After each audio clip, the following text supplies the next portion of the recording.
Hello students. So in today's class, we will be discussing the urban ecosystem concepts. We will be discussing ecosystem concept, what it means, and we will be discussing several ecosystems today, but we will also try to have a structured discussion so that we can remember how these concepts can help us to understand different theories, because after this class, we are going to have the ecosystem theories discussion class. So, some of the ecosystem concepts will be discussed in details. So, what is ecosystem concept?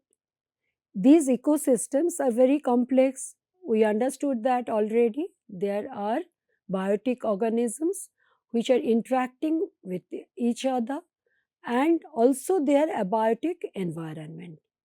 So, to explain the inner secrets of ecosystem functions and the interactions, several theories and relevant concepts are introduced as the subject area matured. What are ecosystem concepts? The ecosystem concepts involve examining living organisms, plants, animals, microorganisms, including humans, and their physical environment like air, water, soil, and climate as a single interconnected system. It emphasizes components, interactions, processes, and system view, and are the basic foundation to the theory development.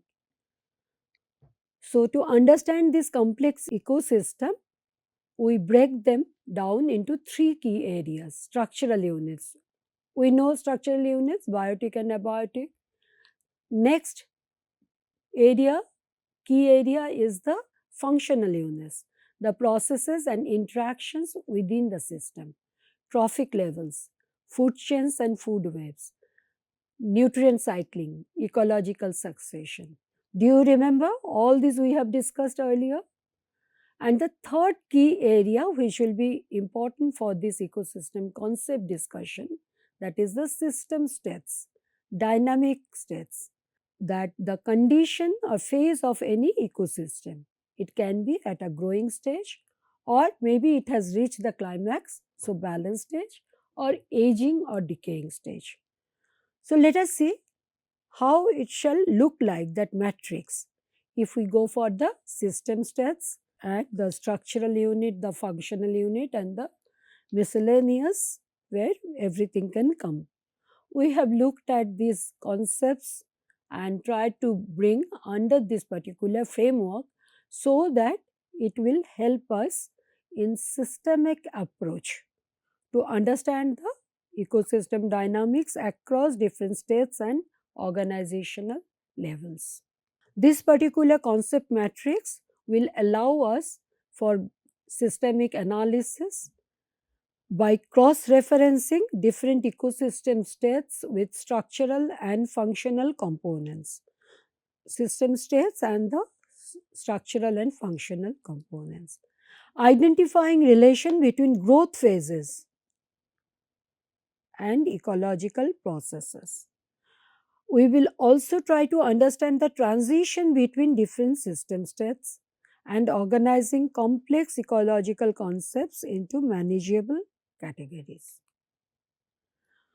So, I have to also now mention that though we are having several ecological concepts mentioned here, like pioneer species, population oscillation, keystone species, nutrient upwelling, environmental optimum, limits of tolerance, top down control, mature forest or decomposition, biogeochemical cycle, self regulation, ecological niches. Only the highlighted ones will be discussed in details. First concept which I have chosen to discuss with you, that is the ecological niche, very general and broad concepts. This is a term for the position of a species within an ecosystem, describing both the range of conditions necessary for persistence of species and its ecological role in the ecosystem. Essentially, the niche is the organism's profession as well as the address in the ecosystem. Ecological niches are found in all types of ecosystems. A niche includes physical factors as well as biological factors. Physical factors like range of temperatures, humidity, and soil conditions it can tolerate, and the biological factors like what eats it, and its interactions with other species. So, in the ecological niche, the key features which we have to remember, that is the habitat, resource use, environmental tolerances, and interactions with other species. Ecological niche, this concept has started at a very rudimentary stage, and gradually with time it has evolved further and got matured. So, it is also having a very interesting historical perspective. Like in 1970, when Grinnell proposed this ecological niche concept, his idea was primarily habitat based. So, niche at that time, the idea was physical space occupied by any species, where the species lives. Later on, 10 years down the line, Elton came and proposed to also look at the functional side, and that became the proposition from Elton, that niche shall talk about the species role in the food web. So, what species does? So, that is important. After long gap, scientist Hutchinson said in 1958, no, both the things are important. Like habitat, that's the abiotic part, and the functional, where biotic components role is being discussed. So, the multidimensional, both abiotic and biotic. So, Hutchinson proposed niche shall mean n-dimensional hypervolume of conditions and resources. That means combining all possible environmental and biological factors that allow survival of that species. It got further improved when Soberon and Peterson created or presented their framework in 2005. It is an integrated framework where abiotic, biotic, and the movement, a time dimension is also added to that. And this adds dispersal limitation and accessibility. This explains why species may not occupy all suitable habitats, where a species can live, what it does, and whether it can reach there or not. So, that was the latest framework towards the ecological niche. So, if you would like to look at them together, they will be something like that. Grinnellian's niche is that where species lives, temperature, precipitation, that's the abiotic part.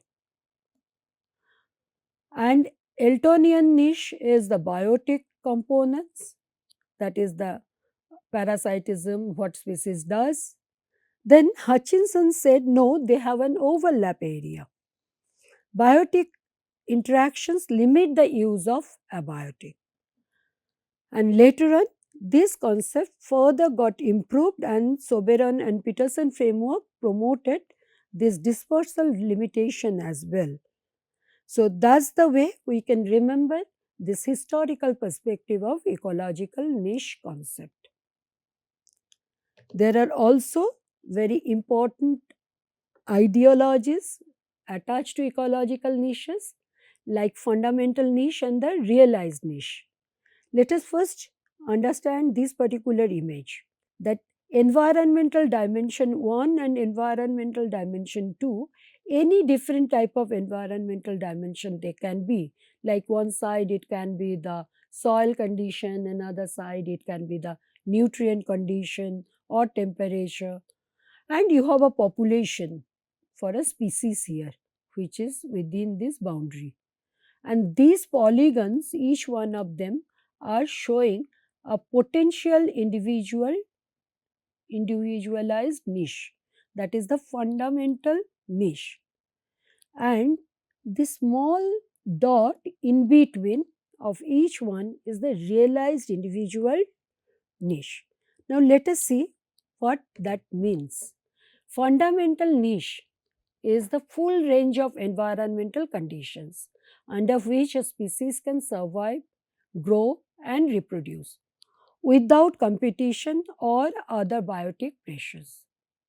So, niche is the potential living space. So, this outer broader polygon is the potential living space.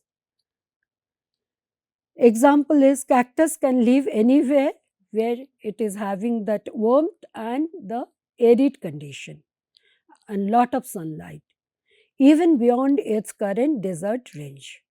That is a good example of potential for the cactus. What is the realized niche? It is the actual part of the environment a species is occupying after competition, predation, and other interactions are considered. So now the niche becomes actual living space. So these smaller dots inside, that is the realized one, realized individualized niche. Example, the cactus actually lives only in certain desert areas where it is not outcompeted by other plants. So it may stay in so many other places, that is the potential, but actually it is living in a certain location, that is the realized niche.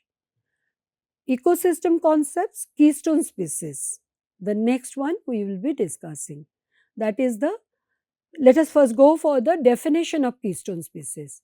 Keystone species have disproportionately large effects on ecosystem structure and function relative to their abundance. So, the keystone species is part of that ecosystem and it is actually creating a large impact disproportionately. A keystone species acts as a critical regulator, maintains biodiversity and ecosystem structure. What are the functions it is actually having? It controls the population sizes of other species, prevents dominance of any one species, promoting a balance. It can trigger trophic cascades, influencing the entire food web. Let us see some examples. Sea otters control the sea urchins to protect kelp forest. Wolves in Yellowstone is a very, very recent experiment. You can look at it. We will also bring this example later. Regulate herbivore populations. Beavers, ecosystem engineers, creating wetlands. I hope some of you have already seen their wonderful roles played through maybe TV channels or YouTubes. A very interesting example I brought to share with you, that is the prairie dog as a keystone species. Prairie dogs reshape the grasslands through grazing, burrow building, and serving as prey. So, if you look at this food pyramid or food web rather, it's not only chain. So, this particular prairie dogs are involved into the burrow construction and mound building, that is helping so many different type of fauna as well as flora to survive and also to flourish, and that helps other species to have the food. So the foods are getting available to the other species because these prairie dogs are doing this burrow construction and the mound building at the very first. So pollinations are happening, the grasses are growing, but at the same time the herbivory and clippings are happening. So if we lose this prairie dog, sometimes it is happening in different ecosystems of US that prairie dogs are getting killed, regulated fashion. But what it happens, actually those actions which are boosting the plant diversity, improve the forage or recycle nutrients, when they are there, then we have to appreciate the role of each of these activities. Like when they are creating this burrow, they enrich the soil, create essential habitat for many species. So their presence sustains open biodiverse grassland ecosystem. So if we lose them, these prairie dogs, then the cascading effects will be decline in the predators, changes in the plant composition, loss of burrow habitat, and reduced landscape biodiversity. And these are all being noted from the very strong field studies. The prairie dog example shows how the removal of a single keystone species can disrupt multiple ecological processes and harm many other species dependent on those processes. So, it is being commented by Dr. Robert T. Payne, a very famous ecologist, the loss of a keystone species causes a domino effect on the ecosystem. You just see the house of cards, one card goes down, the entire house is collapsed. So, the same domino effect happens in the entire ecosystem. The next concept which will be discussed now is the population oscillation. Population oscillation refers to the cyclical fluctuations in the abundance of predator and prey or other interacting species over time. These cycles are not random but are often driven by predictable interactions within the ecosystem. A common cause is a strong time lagged relationship between a population and its food source, or between a predator and its prey. This population oscillation is driven by mutual interactions, resource availability, and external environmental conditions. There are several examples available, like hare and lynx populations in boreal forest, lemming cycles in the Arctic ecosystem. Let us go for the predator prey model, thus that hare and lynx. Lotka Volterra, they proposed these predator prey models after looking at observing this lynx and hare relation that exemplifies typical oscillatory dynamics. Predator prey model is a classic mathematical representation of population oscillation. An increase in hare, that is the prey, provides more food to the predator. So the lynx populations grow. The growing lynx population, it's more hares, causing the prey population going down. With fewer hares to eat, the lynx population declines. With fewer predators, the hare population again recovers and the cycle begins again. This creates predictable oscillation in the both these two species population.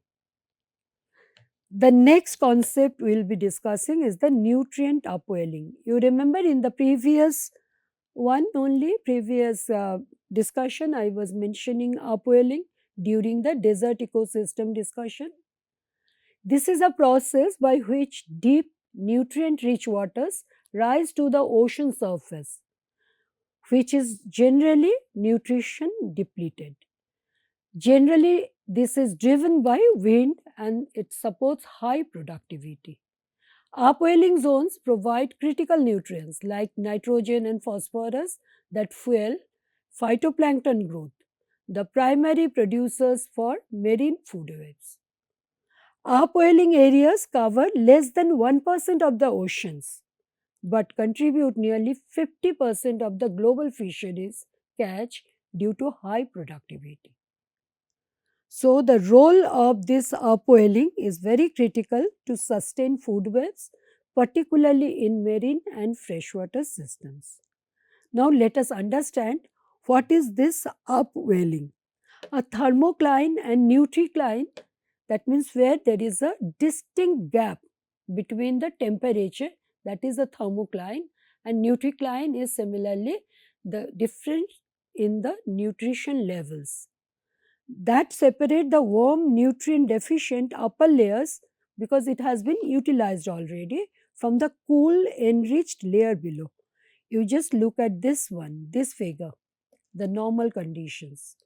What is happening? This is the cool nutrient rich water and this shallow one is the high plankton concentration, so they are hungry, but the nutrients are less. So when that wind is blowing, then this is ripple, the ripples are going down, and it is making sure the upwelling, the nutrition and as well as the cool water is coming up. So the warm water is now getting cooler as well as it is having a lot of nutrients with it. So this continuously keeps on going, and in under normal these conditions the interfaces are shallow enough that coastal winds can induce upwelling of the low layer nutrients to the surface, where they support an abundant ecosystem. But there are abnormal scenarios as well.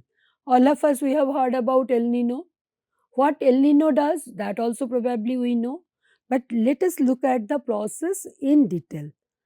Here, that cool water, that nutrient rich water is now very shallow, whereas it has thickened that warm, nutrient depleted surface layer.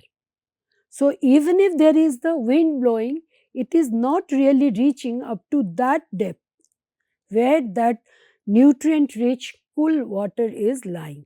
So, what happens? The water from the warm layer only comes up, and it doesn't bring that much requisite amount of nutrients. So, during an El Nino event, the upper layer thickens so much that the upwelled water contains fewer nutrients, thus contributing to a collapse of marine productivity, because now the phytoplanktons are not getting the food. So, the upwelling process in the ocean along the coastal Peru is being shown here, and this El Nino is becoming a very, very significant event for the entire world, because now we are getting the El Nino event quite frequently than earlier. Next concept will be discussed, that is limits of tolerance. Limits of tolerance, it refers to the maximum and minimum environmental conditions. All of us, we are having our own limits. Always we say, oh, we cannot take it more. So each ecosystem is also having that type of conditions within which it can survive best. It can be temperature, moisture, light, etc. These are the conditions. And an organism can endure and survive within this before dying or failing to reproduce. The tolerance limits influence species distribution, abundance, and ecosystem composition. Shelforth's law of tolerance states that the distribution of species is controlled by the environmental factor for which the organisms has the narrowest tolerance. So, maybe the species is having tolerance for other environmental factors, and that tolerance limit is quite wide. But for certain things, if it is having a very narrow tolerance, then it will collapse. So, species with broad tolerances have wider geographic range, abundance, that is generalist, and specialists with narrow tolerances are more sensitive to environmental changes, and it is difficult for them to survive or reproduce. So, let us see the zones of tolerances: optimum range, physiologically stressed range, and intolerance range. Obviously, in the intolerance range is the extreme conditions and species cannot survive. Whereas optimum range means the favorable conditions, maximum growth and reproductions are expected there. In the physiologically stressed zones, conditions slightly away from optimum, reduced survival or reduced reproduction. We can also expect certain adaptation there. Next concept which will be discussed now is the environmental optimum. The environmental optimum is the range of physical and chemical parameters most suitable for the survival and growth of a species. Species or ecosystem functions best showing peak growth, survival, and reproduction. Understanding environmental optima helps predict species distribution and ecosystem responses to environmental changes. So let us see in this graph that environmental variables are here and the performance rate are on the y-axis. So in between we are expecting that certain ranges of environmental variable will help that species to perform ecologically best. And in this particular graph we can see that this is the optimum level reached. So, in between this, the ecological performance of that species will happen. So, if it is having a slightly lower level of ecological performance, then we see the breadth is different, performance is slightly low, but it's okay, it has not reached the decay part. Here we are saying that it is going towards the decay. So, the optimum lies at the center of the tolerance range. Each species has a different optimum factors like temperature, moisture, salinity or light. Optimum conditions can shift slightly due to adaptation or maybe seasonal changes or life stage. Maybe it is already grown old. Let us have some good environmental optimums for different ecosystems. For the wheat, which is growing best during the temperatures when it is ranging within 20 to 25 degrees Celsius. It also requires moderate moisture. Growth slows in extreme heat or extremely cold conditions. Coral reefs, whereas, thrive in warm, clear tropical waters. So, the first one was the land based, the second one is the aqua ecosystem. The tropical waters has to be within the range of 23 to 29 degrees Celsius. Bleaching occurs when water exceeds 30 degrees Celsius or solar radiation directly penetrates and changes the atmospheric condition there. The trout, the fish, it prefers cold, oxygen rich water, 10 to 18 degrees Celsius, and it dies if temperature exceeds 22 degrees Celsius. So, you just see for the trout 22 degrees Celsius is the death knell, whereas for the wheat that's the optimum one. Sunflower shows maximum photosynthesis at 25 to 30 degrees Celsius and under full sunlight. Mosses and ferns optimum in cool, shaded, moist forest floors. So again they need shaded one, whereas sunflower needs the sunlight. For mosses and ferns, dry air limits their growth. So it has to be moist. Mangroves, they flourish in moderate salinity, so fresh water is not an option for them. So 15 to 25 ppt is good for them. Extreme salt or fresh water kills seedlings. For the rice, it grows optimally in standing water, high humidity and temperature, and drought lowers yield. There are several different type of species which actually gets died. They die if they are in a condition of standing water. Whereas for rice, it is a required requirement. So is the optimum. Bacteria in hot springs, thermophilic species have an optimum at 60 to 80 degrees Celsius, beyond which enzymes denature. They cannot anymore function. I think if we have remembered the Chernobyl case, we have also seen other microbial, those microbes, how they came back, they survived and they also grown further, became mature. So, for each one of these species, they have their own environmental optimum, and in all, there is the strong role of the abiotic factors. The next concept which we will be discussing, that's the top-down control.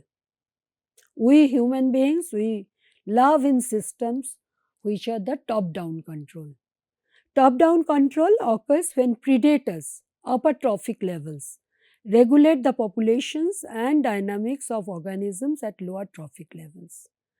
Predators suppress herbivore populations, indirectly protecting primary producers like plants and algae, often leading to trophic cascades. This regulation helps maintain diversity, ecosystem structure and function by preventing overgrazing or overpopulation at lower levels. Energy flow and species abundance are controlled from higher trophic levels downwards. The strength of top-down control varies among ecosystems. It is strongest in aquatic and forest systems where predator and prey, this link are well defined. Removal of apex predators like wolves, sharks or sea otters can cause bottom level collapse, leading to vegetation loss or algal bloom. So you can have a regime shift as well. Through this particular image, let us understand that top-down control vis-a-vis the bottom-up control. In the bottom-up control, which we have already discussed a lot, you have more grasses. If so, your deer population will increase because they have more food now. If deer population increases, then the wolf will also increase. So, it is expected that wolf population will grow. But if it is not growing and it is low, that means there are not enough resources in lower trophic levels. Whereas in the top-down control, what you can do, you can introduce the wolves in that ecosystem because you know that you have more deers there. So, more wolves means the number of deers will now go down. So, effect of wolves have on the deer population, that is negative, it will reduce. And if number of deers are reduced, then definitely it is going to create a positive impact on the primary producers, that's the grasses, plants, because it is having less consumer, primary consumer. So, that's the way top down and the bottom up control can be understood. So, in both the cases, nutrient and energy supply from the producers limits the higher trophic levels. The next concept which we will be discussing, that is the biogeochemical cycle. This cycle describes the movement and transformation of essential chemical elements like carbon, nitrogen, phosphorus, sulfur through living organisms, biotic and the physical environment, abiotic components. You remember I discussed this biogeochemical cycle earlier also in the module 1. Please go through that. So, each of this cycle involves reservoir, slow moving large pools and exchange pools. That is the fast moving biotic abiotic interactions. So, that is the way the nutrient availability gets regulated. Human activities can disrupt these cycles, impacting ecosystem health and climate. And we can go for two different categories, gaseous cycles and the sedimentary cycles. Gaseous cycles, as those carbon, nitrogen, oxygen, they exchange materials between the atmosphere and the organisms. Sedimentary cycles, phosphorus, sulfur, calciums, they involve nutrient movement through the earth's crust, soils and the water bodies. So, each one of these cycles are going to have their main reservoir and key processes involved, and let us see some of them like water cycle. The main reservoir will be oceans, atmosphere. For phosphorus cycle, main reservoir will be rock, soil, waters. Key processes involved in the phosphorus cycle is the weathering, absorption by plants, that is important. In the water cycle, the processes involved at evaporation, condensation, precipitation, and we can see the outcome, cloud formation and the rainfall. In the nitrogen cycle, we get the outcome as the soil fertility for the plant growth. So, likewise, we can always get a very strong idea on this biogeochemical cycle, which actually integrates this concept, integrates the biotic as well as the geographical, that means the physical as and the interactions, that's the chemical part together.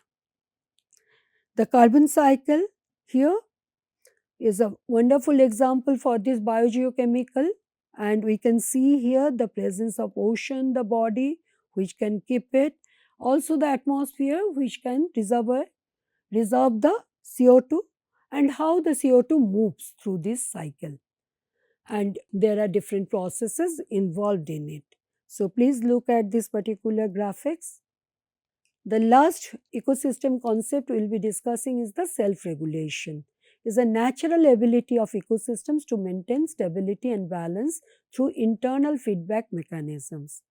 There are negative feedback loops and as well as the positive feedback loops, and they together actually make sure that the system is balanced. Examples include nutrient cycling, succession after disturbances, and carrying capacity regulation to prevent overpopulation.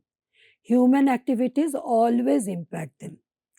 So, let us see this self regulation, how it helps the homeostasis in the ecosystem. We can see here one particular band where this homeostatic condition is being achieved. So, it is having a lower level and the upper limit. Within that, if we are expecting that the ecosystem shall be balanced, then we have to also ensure that negative feedback loop is always on as well as the positive feedback loops. So, the stresses has to be as less as possible, needs to be managed both by the negative and the positive feedback loops. Otherwise, it may have a death or collapse. So, if we do not want to create any imbalance, we try to go for the homeostasis condition in the ecosystem. The role of self-regulation is very important. You can see here very interesting example of positive feedback mechanism, like in the cooling cryogenic system. We can see the cooling, ice growth is happening, which is helping in albedo getting increased. So, less insolation. So, cooling is getting furthered. Whereas, during the warming scenario, ice is getting melted and the albedo is decreased. If the albedo is decreased, obviously the solar radiation will be absorbed more and the warming will continue. So, it is also a positive feedback towards the warming. What is the negative feedback? Here we are bringing the example of aerosols, the greenhouse gases. Cooling is happening, decreased weathering is happening. So, your strong greenhouse gases are present there. So, warming will happen. So, the continuity of warming to warming is not there.